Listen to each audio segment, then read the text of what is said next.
다윗을 이제 계속해서 우리들 좀 살펴보겠습니다. 다윗은 정말 너무 유명한 인물이죠. 다윗이 너무나 유명한 인물이기 때문에 구약의 약 62장이 다윗에게 할애가 됐고 신약으로 넘어오게 되면 59번이나 다윗에 대한 언급이 있습니다. 이것은 성경의 어느 인물도 유래를 찾아볼 수 없을 정도의 그러한 많은 양입니다. 그런데 하나님의 위대한 사람이 다윗이 약 50세가 되었을 때 간음을 저지르고 말았습니다. 그리고는 그 죄를 은폐하기 위해서 살인까지 저질렀습니다. 그리고 그는 1년 정도까지, 거의 1년 정도까지 가식적이고 위선적인 삶을 살았습니다. 가정에서든 또 왕으로서 나라를 치리할 때든 흠이 없는 사람처럼 하나님을 찬양하는 사람처럼 그런 가식적이고 위선적인 삶을 살았습니다. 사실 다윗의 죄는요, 순간적인 실수로 저지른 죄가 아니었죠. 계획적이고 아주 고의적인 악한 죄였습니다. 다윗은 이런 죄를 저지르고도 아무 일 없었다는 듯이 가면을 쓰고 가식적인 삶을 살았습니다. 그렇게 세월이 흘러갔어요. 하지만 다윗에게는 아무런 일도 일어나지 않았습니다. 다윗이 저지른 죄로 인해서 하나님의 심판이 오지 않았어요. 하나님의 징계가 오지 않았습니다. 우리는 그러한 상황을 보면서 괜찮네. 죄를 지어도 아무 일도 일어나지 않네. 이렇게 생각할 수 있습니다. 그런데 그렇지 않습니다. 때가 있습니다. 하나님이 정하신 때가 있습니다. 우리들이 생각할 때에 내가 이때 하나님의 혹시 심판을 받지 않을까 생각하지만 그렇지 않을 수도 있고 또 그럴 수도 있어요. 분명한 것은 하나님이 정하신 때는 다 다릅니다. 사람마다 다릅니다. 그러나 분명한 것은 하나님의 때가 있다.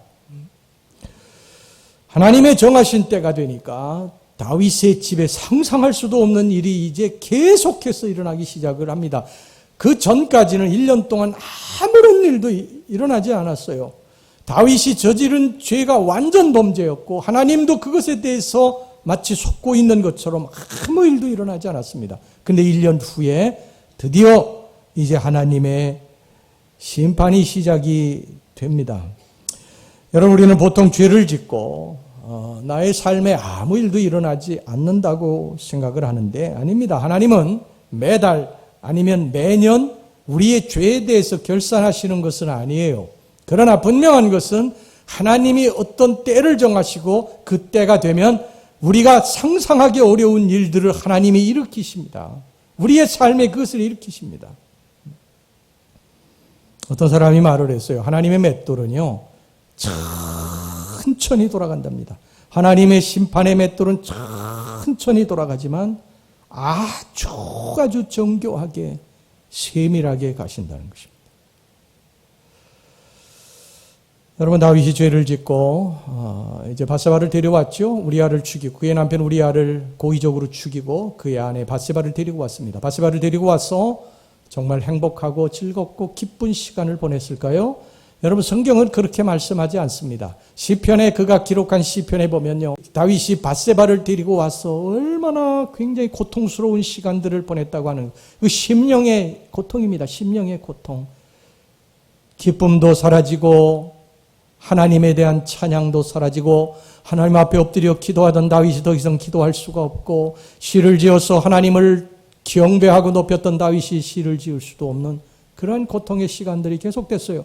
침실에서도 또 식탁에서도 밤에 잘 때도 계속해서 천장에 그의 죄가 기록이 됩니다. 하나님이 계속해서 그의 심령을 짓누르고 그는 성경에 보면은요, 계속해서 막 짜증을 내고 화를 내고 기쁨과 평안이 사라졌어요. 여러분, 시편 51편은요, 나단 선지자가 그의 죄를 다윗에게 와서 죄를 지적한 후에 지은 시거든요. 그런데 이 시편 51편 12절 전반절을 보면 다윗이 얼마나 공고하고 힘들었는지 알 수 있어요. 자, 보세요. 주의 구원의 즐거움을 내게 회복시켜 주시고 주의 구원의 즐거움이 하나도 없었던 거예요. 그 이전까지는 주님으로 말미암아 너무 기쁘고 행복하고 주님 앞에 엎드려 기도하면 응답받는 그러한 마음의 기쁨이 있었는데 그게 다 사라진 것입니다. 여러분, 이게 죄가 주는 우리 심령의 고통이에요.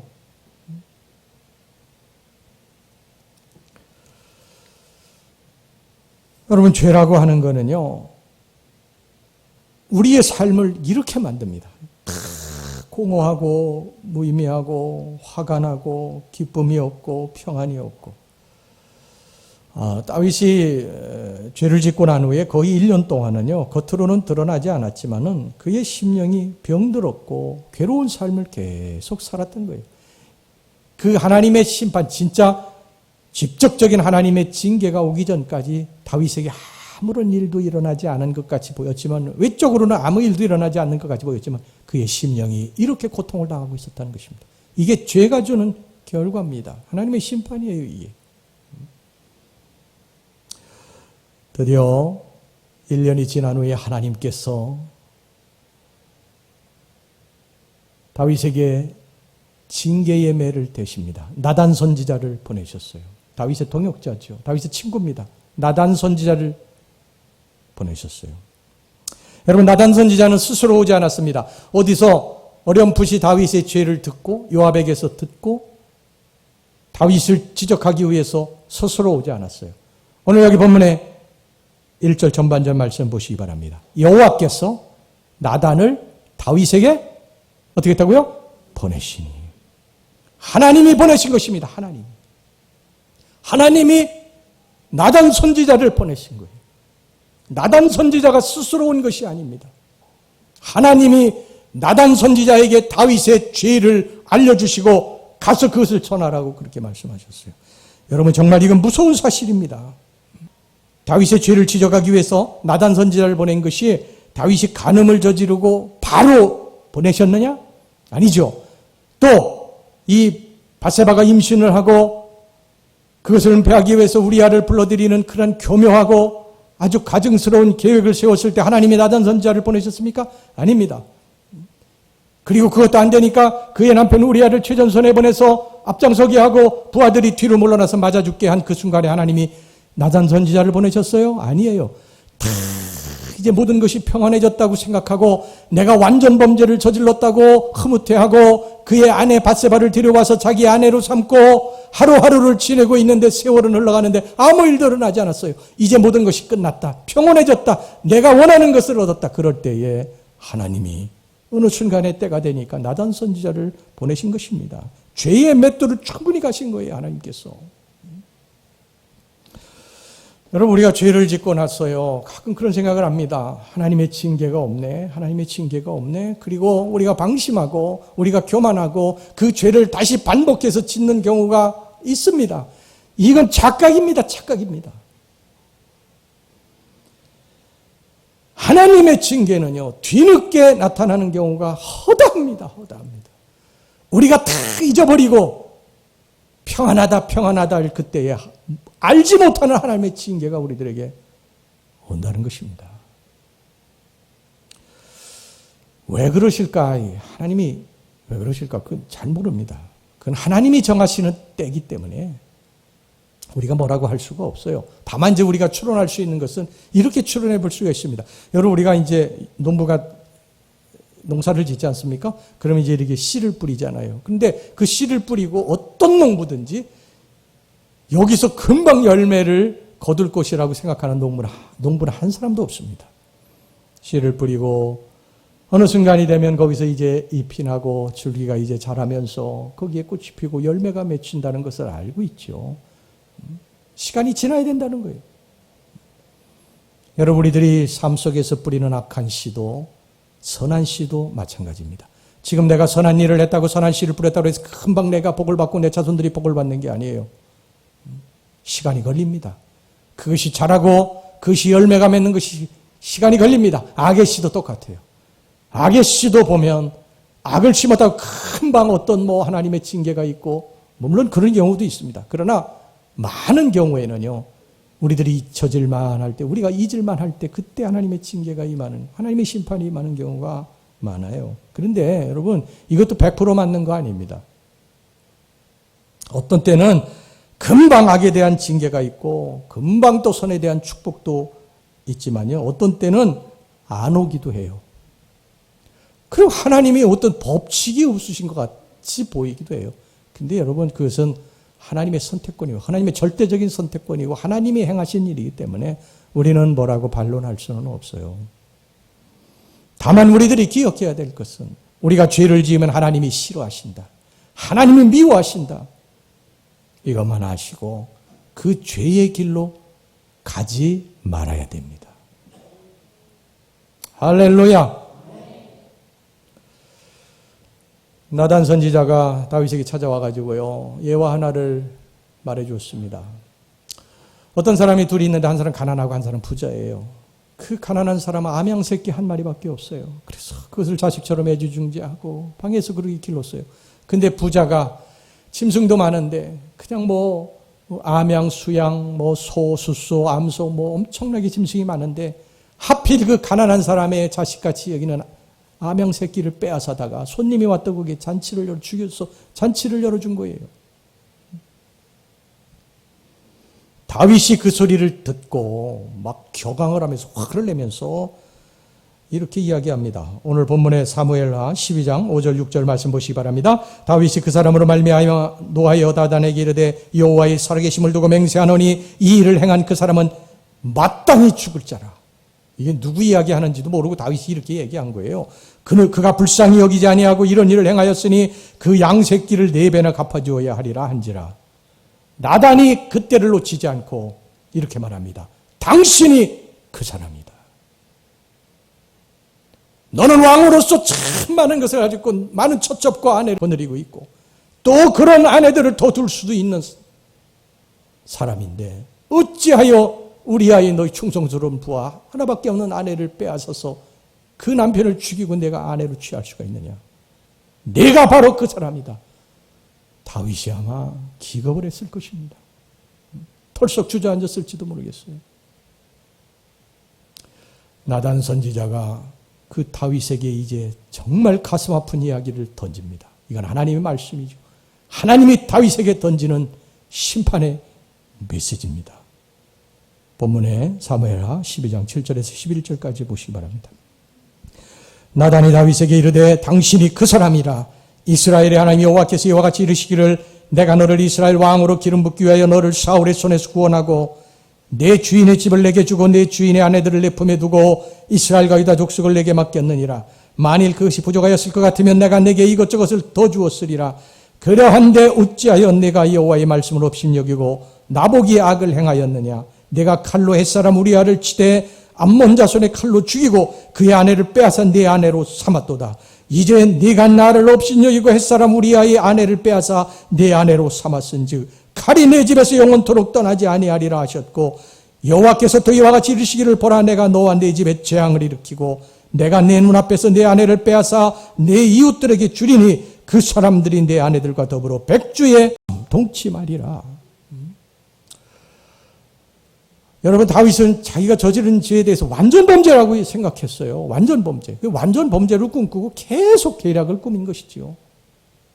그런데 하나님이 다 보고 계셨다는 거예요. 다 보고. 하나님이 처음부터 끝까지 지금 다 나단 선지자를 통해서 열거하시지 않습니까? 다윗이 저지른 죄에 대해서. 여러분 우리도 똑같습니다. 사람들이 모른다고? 여러분 우리는 하나님 앞에 서 있는 사람들이지. 하나님 앞에 서 있는 사람들이에요. 데오코람 하나님 앞에서 서 있는 사람들, 하나님의 눈앞에서 살아가는 사람들이. 사람들은 모를 수 있죠. 안 보면 모르는 것입니다. 그런데 하나님이 다 보고 계신다. 여러분 지금 우리 지역마다 CCTV가 있었어요. 범죄하고 도망가면 다 잡힙니다. 물론 이제 사각지대도 있긴 하지만 대부분 다 잡혀요. 하나님이 다 보고 계시다는 것이죠. 이때부터 이제 다윗의 가정사에 정말 가슴 아프고 고통스러운 일들이 이제 계속해서 일어납니다. 오늘 그 죄의 결과들을 우리가 좀 살펴보면서 우리들 어떻게 살아야 될 것인가 신앙의 경계를 삼기를 원합니다. 첫 번째 죄의 결과가 뭐냐면 파괴된 결혼 생활입니다. 오늘 본문의 사무엘하 11절 말씀 다시 보겠습니다. 여호와께서도 이와 같이 이르시기를 보라, 내가 너와 내 집에 재앙을 일으키고 내가 내 눈앞에서 내 아내를 빼앗아 네 이웃들에게 주리니 그 사람들이 내 아내들과 더불어 백주에 동참하리라. 이 일이 이제 나단 선지자가 이제 이야기하고 얼마 후에 일어나는데, 다윗의 친아들 압살롬이요, 다윗의 처첩들 중에 후궁들과 몇 사람과 동침을 하게 됩니다. 아들이 아버지의 후궁들과 동침을 하는 이런 반인륜적인 일을 저지르게 됩니다. 사무엘하 16장 21절 22절 말씀 보세요. 아히도벨이 압살롬에게 이르되 왕의 아버지가 남겨두어 왕궁을 지키게 한 후궁들과 더불어 동침하소서. 그리하면 왕께서 왕의 아버지가 미워하는 바됨을 온 이스라엘이 들으리니 왕과 함께 있는 모든 사람의 힘이 더욱 강하여지리이다 하니라. 이에 사람들이 압살롬을 위하여 옥상에 장막을 치니 압살롬이 온 이스라엘 무리의 눈앞에서 그 아버지의 후궁들과 더불어 동침하니라. 여러분, 무섭습니다. 자, 보세요. 다윗이 그 왕궁 옥상을 거닐다가 밧세바가 벌거벗고 목욕하는 것을 보고 거기서부터 이제 죄가 시작이 됩니다. 안목의 정욕으로부터 시작이 되죠. 여러분, 사무엘하 11장 2절 전반절 말씀 보겠습니다. 저녁 때에 다윗이 그의 침상에서 일어나 왕궁 옥상에서 거닐다가, 거기 왕궁 옥상에서 이제 죄가 시작이 됩니다. 안목의 정욕으로부터 시작이 되는데, 여러분, 무서운 사실은요, 압살롬이 이 소름 끼치는 일을 저질렀던 것, 자기 아버지의 후궁들을 범했던 장소가 어딘 줄 아세요? 왕궁 옥상입니다. 왕궁 옥상이에요. 여러분, 이 얼마나 끔찍한 죄의 결과입니까? 이 얼마나 무서운 하나님이세요. 두 번째 죄의 결과는요, 다윗의 아들 중에 하나가 그의 이복 누이 동생을 강간한 것입니다. 다윗은 우리가 잘 아는 대로 많은 아내들과 처첩들을 두었고 많은 자녀들을 두어서 성경에 다 기록도 되어 있지 않아요. 그러면 엄청나게 많은 그 처첩들과 아내들을 아내와 또 자녀들을 두었어요. 근데 이제 우리가 다는 모르지만 압살롬, 암논, 다말 이 세 사람의 관계는 우리가 알 수가 있어요. 압살롬하고 암논하고 다말 이 세 사람의 관계에서 이제 일어나는 일인데, 이 압살롬하고 다말은 같은 배에서 태어난 남매지간입니다. 압살롬하고 다말은. 암논은 누구냐면, 암논은 다른 배에서 태어난, 그러니까 이복 형제의 남매지간이에요. 그러니까 이 암논하고 압살롬, 다말하고. 그런데 암논이 다말에게, 자기의 그 배다른 이복 여동생인 다말에게 마음을 두었어요.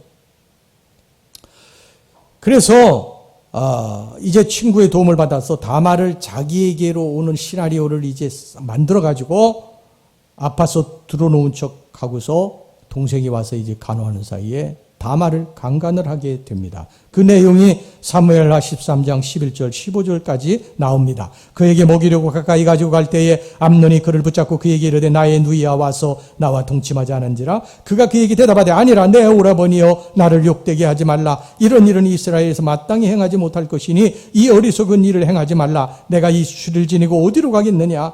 너도 이스라엘에서 어리석은 자 중에 하나가 되리라. 이제 청하건대 왕께 말하라. 그가 나를 내게 주기를 거절하지 아니하시리라되 암논이 그 말을 듣지 아니하고 다말보다 심히 셈으로 억지로 그와 동침하니라. 그래하고 암논이 그를 심히 미워하니 이제 미워하는 미움이 전에 사랑하는 사랑보다 더한지라. 암논이 그에게 이르되 일어나 가라 하니, 이 암논이 다말을 강간을 하고서 그리고 완전히 헌시착처럼 쓰레기처럼 버린 거예요.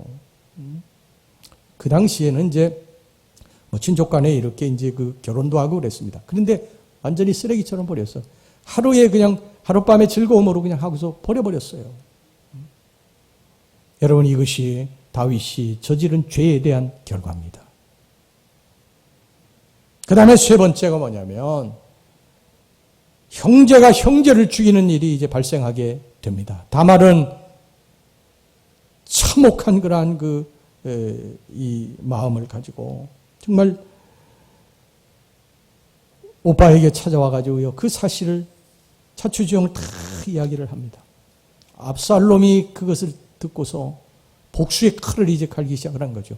당장 실행하지는 않습니다. 왜냐하면 암논의 세력이 있었기 때문에 그렇게 쉽게 죽일 수가 없었던 게. 그렇게 기다립니다. 2년 동안이나 차근차근 복수의 날을 준비하고 기다립니다. 2년 동안 암논하고 압살롬하고는요, 말을 한 번도 섞지 않습니다. 압살롬이 계속 기다립니다. 그리고 이제 때가 됐을 때 아버지와 모든 형제들에게 그 계획을 이제 슬쩍 흘리게 됩니다. 뭐냐면 양털을 깎으러 아버지 같이 가시죠. 형제들도 같이 갑시다. 그렇게 그 양털 깎으러 갔다가 거기서 죽이려고 그렇게 계획을 세우게 된 것입니다. 사무엘하 13장 24절 27절입니다. 압살롬이 왕께 나와 말하되 이제 종에게 양털 깎는 일이 있사오니 청하건대 왕은 신하들을 들이시고 당신의 종과 함께 가사이다 하니 왕이 압살롬에게 이르되 아니라 내 아들아 이제 우리가 탁할 것 없다. 네가 네게 누를 끼칠까 하노라 하니라. 압살롬이 그에게 간청하였으나 그가 가지 아니하고 그에게 복을 비는지라. 압살롬이 이르되 그렇게 하지 아니하시려거든 청하건대 내 영 암논이 우리와 함께 가게 하옵소서. 왕이 그에게 이르되 그가 너와 함께 갈 것이 무엇이냐 하되 압살롬이 간청하매 왕이 암논과 왕의 모든 아들을 그와 함께 그에게 보내니라. 그리고 거기서 암논이 왔을 때 압살롬이 암논을 쳐서 죽입니다.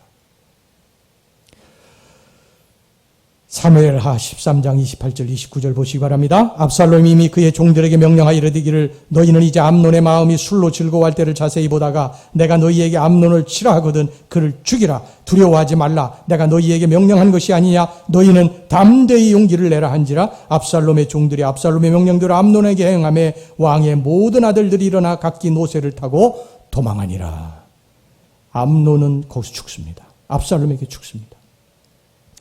여러분, 다윗이 지은 죄의 결과에 하나님 말씀하실 때 내 집에서 칼이 떠나지 않아야 할 것이다. 피바람이 계속해서 불 것이라고 말씀하셨거든요. 그것이 지금 이루어지고 있는 것입니다. 이게 다윗이 저지른 죄에 대한 결과입니다. 그 다음에 여러분 네 번째 죄의 결과가 뭔지 아십니까? 반란입니다. 반란.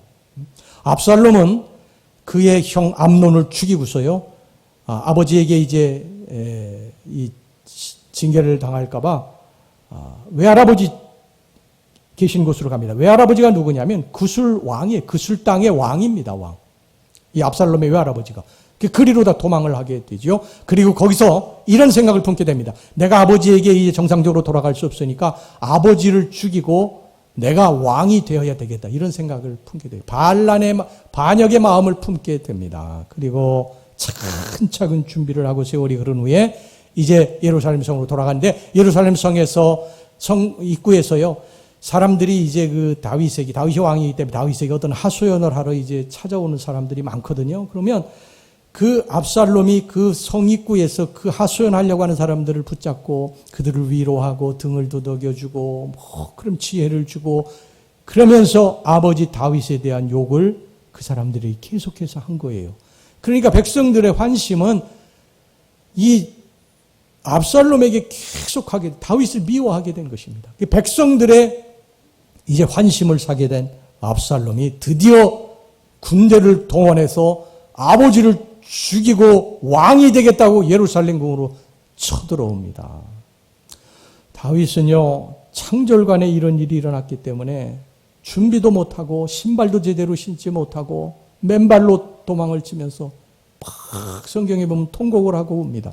왜 그렇지 않겠습니까? 아들이 아버지를 죽이고 왕이 되겠다고 달려오고 있으니, 반란을 저질렀으니 아버지의 마음이 어떠했겠어요? 여러분, 이것이 칼이 내 집에서 떠나지 아니할 것이라고 하는 다윗이 저지른 죄에 대한 결과로 하나님 말씀하신 것이 지금 성취입니다. 다섯 번째 죄의 결과가 뭔지 아세요? 요압이 압살롬을 죽인 것입니다. 여러분, 압살롬이 반역을 하려고 아버지를 죽이고 이제 왕이 되겠다고 달려왔지만 아버지가 아들을 죽일 수는 없잖아요.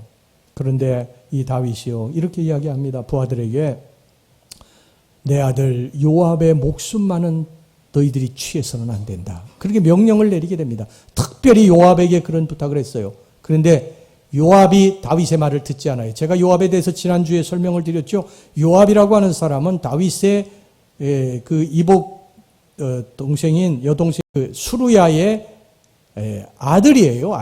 아들인데 워낙 영악하고 상황 판단이 빠르고 군권을 장악하고 있기 때문에 다윗이 굉장히 두려워했던 인물이에요.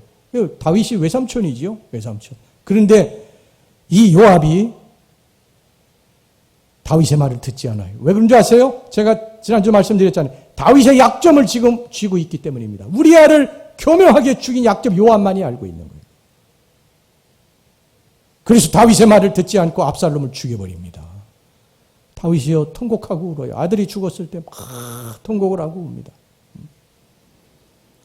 하나님의 예언대로 칼이 그 집에서 떠나지 않았습니다. 그 다음 6번째 죄의 결과, 마지막 죄의 결과, 가장 슬픈 일이 다윗에게 일어나게 됩니다. 다윗과 밧세바가 이제 간통을 해서 임신한 그 아들이 죽어버립니다.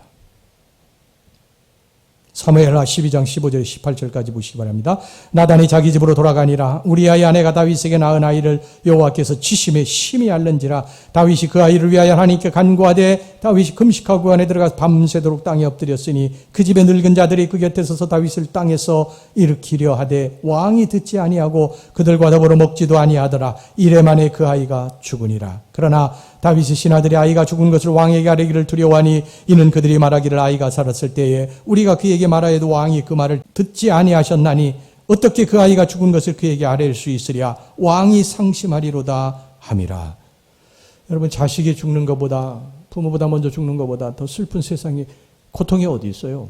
자식을 먼저 잃는 고통이 세상의 가장 큰 슬픔이고 가장 큰 아픔이고 괴로움이죠. 다윗도 자식이 죽지 않기를 위해서요, 이래 동안 금식했다고 여기 성경이 말 부르짖어 하나님 앞에 기도했다고. 하지만 하나님은 그 자식을 거둬가셨어요. 이것이 다윗이 저지른 죄에 대한 비참한 결과입니다. 다윗은 지쳤습니다. 기진맥진했어요. 신경이 쇠약해졌고 미친 사람처럼 울었습니다. 혼돈과 고통으로 인생의 막바지에 와 있었습니다. 이런 비참한 죄의 결과가 다윗이 이제 더 이상 견딜 수가 없었던 것입니다. 다윗이 이런 상황에서 하나님 앞에 한마디를 토해냅니다. 여호와여, 내가 주께 범죄하였나이다. 토해냅니다. 주여, 내가 주께 죄를 지었나이다. 여러분, 죄의 결과는요, 이런 것입니다. 한순간의 쾌락, 한순간의 죄악의 그 결과. 이 무서운 것이죠. 아담과 하와가 하나님이 따먹지 말라는 선악과를 따먹고 나서 창세기 3장에 보면 그에게 고통이 찾아오지 않습니까? 그 고통들이 쫙 열거되어 있지 않아요? 에덴 동산이 쫓겨나고 땀을 흘려야 먹고 써놓은 건 기를 내는 것을 얻게 될 것.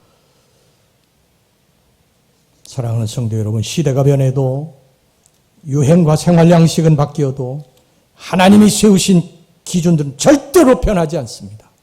하나님은 지금도 여전히 거룩하시고 정결하시고 우리가 짓는 죄를 미워하십니다. 이것을 여러분 꼭 기억하시기 바랍니다. 자, 그러면 여러분들 생각하실 때 은혜는 무엇인가?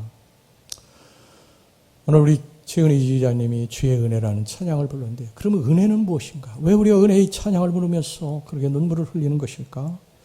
우리는 은혜로 용서받는다고 했는데 우리가 저지른 죄에 대해서 용서받을 수는 없는 것일까? 여러분, 은혜는 하나님이 우리를 용서하시고 죽이지 않으심을 의미하는 것입니다. 은혜는 하나님이 저와 여러분들을 용서하시고 죄가 가져오는 결과들을 견뎌낼 수 있는 힘을 주시는 것을 의미하는 것이지, 죄의 결과들이 자동으로 제거되는 것을 의미하는 것이 절대 아닙니다. 오늘날 은혜를요, 죄를 합리화하거나 죄의 결과로 오는 고통을 제거하려는 수단으로 남용하려는 경향이 아주 강합니다. 아이고, 내가 죄를 지었고 하나님 앞에 잘못했지만 하나님의 은혜로 내게 죄의 결과가 오지 않는구나. 나는 아무런 죄를 지어도 하나님이 내게 어떤 징계를 하지 않으시는구나. 심판을 하지 않으시는구나. 그러고서 또 반복해서 같은 죄를 짓는데, 여러분, 이것은 어리석은 것입니다. 사도 바울도 그것에 대해서요, 강력하게 아주 입에서 그냥 불을 뿜으면서 그렇지 않다고, 너희들이 은혜를 더하게 하기 위해서 죄를 짓겠느냐고 그렇게 이야기하지 않습니까? 물론 은혜가 대단히 중요합니다. 우리는 은혜 아래에서 살아갑니다. 그러나 은혜라고 하는 것이 죄의 결과들을 덮는 게 아니에요. 하나님이 내리시는 심판과 징계를 덮는 게 아니에요. 여러분, 우리가 사후신학은 너무나 많이 가르치고 있어요. 근데 예방신학은 충분하지 않습니다. 예를 들어서 아이에게 운전을 가르친다고 가정해 봅시다. 여기서 이제 부모는 아이에게 두 가지 방법을 가르칠 수가 있어요. 운전하기 전에 이 아이가 이제 운전면허를 땄습니다. 그리고 이제 운전대를 잡고 이제 운전하러 나가는데 그 아이에게 이렇게 교육할 수가 있어요. 사후 그 운전 교육법입니다. 얘야, 만약에 내가 차를 타고 가다가 사고가 났을 경우에는 보험회사 여기다가 전화를 하고 그리고 돕는 사람을 보내달라고 하고 그리고 급한 경우에는 나한테 여기 번호다가 전화를 해다오. 이렇게 해서 가르쳐 줍니다. 이것이 사후 운전 예방 교육이에요. 그런데 여러분, 이것이 온전하냐? 온전하지 않습니다. 정말 중요한 것은 뭐냐면은 운전하기 전에 그런 예방 운전 교육을 시키는 것입니다. 얘야, 내가 운전을 하다가 초록불이 켜지면, 녹색불이 켜지면 반드시 서야 된다.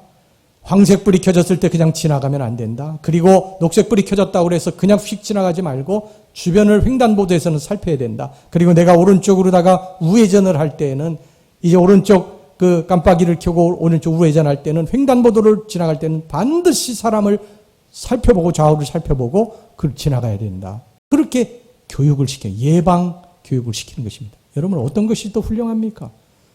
사후에 사고가 났을 때 너 이렇게 대처하라고 가르쳐 주는 것은요. 여러분, 사고 났을 때 목숨을 잃을 수도 있고 크게 다쳐서 우리가 불구가 될 수도 있는 그런 상황 아닙니까? 그 다음에 여러분 사후에 운전교육을 시키면 그게 무슨 큰 효과가 있습니까?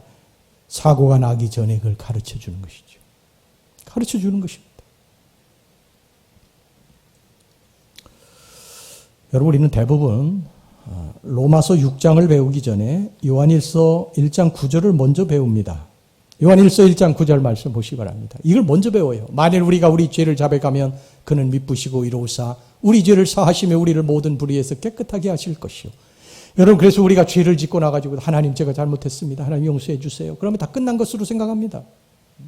왜? 우리의 죄를 자백하면 저는 미쁘시고 이로우사 우리의 모든 죄를 사하시고 우리를 깨끗하게 해주신다고 그러셨으니까 내가 하나님 앞에 죄 지은 거 하나님 앞에 용서를 빌면은 주님이 다 깨끗하게 모든 게 다 없는 것으로 그렇게 해주시는 것으로 그렇게 생각합니다. 여러분, 이것이 이제 사후 신학인데 그렇지 않습니다. 이거는 이제 죄를 지었을 때 그 결과물들이 따라다닙니다. 죄의 결과들을 은혜가 덮는 게 아니에요.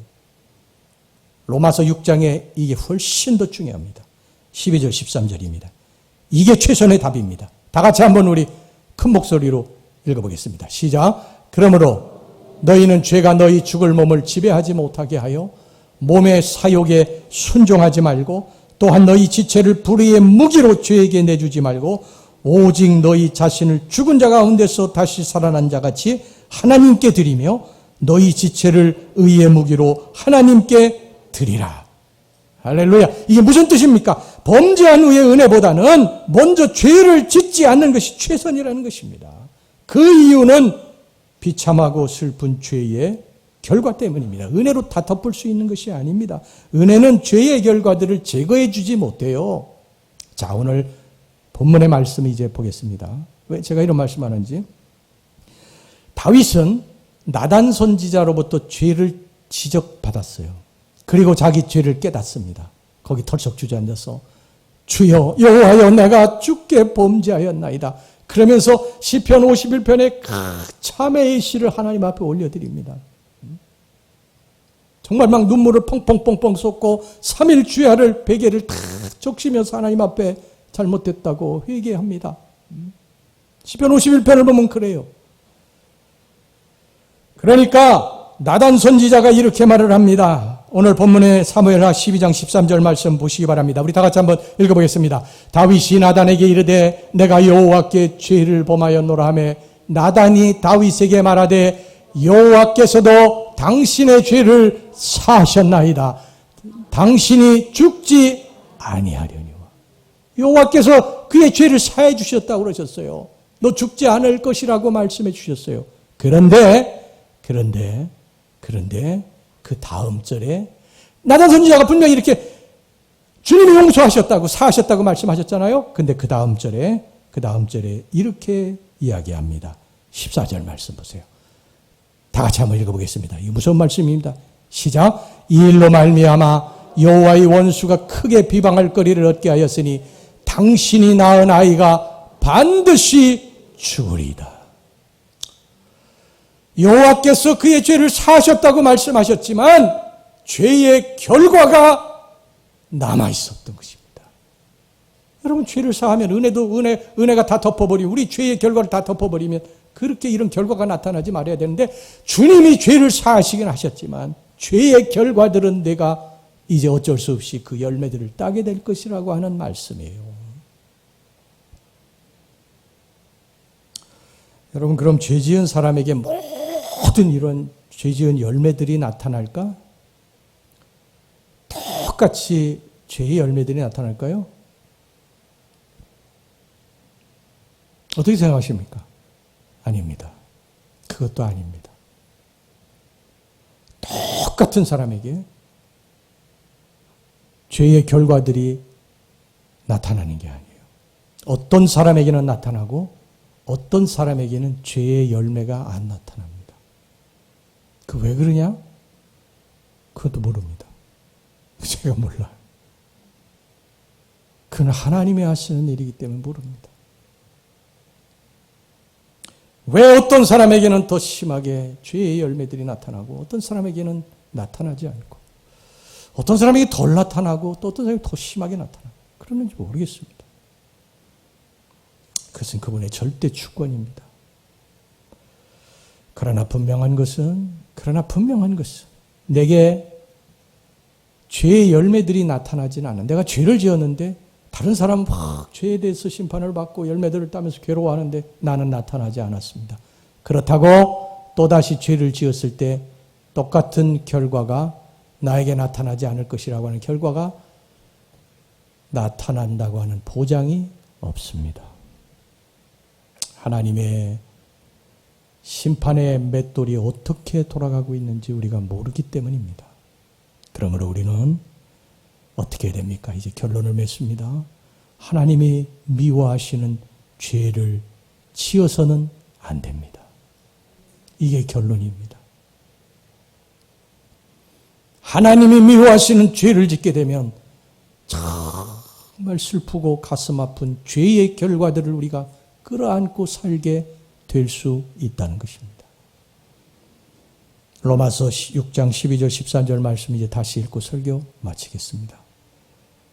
다 같이 한번 읽겠습니다. 시작.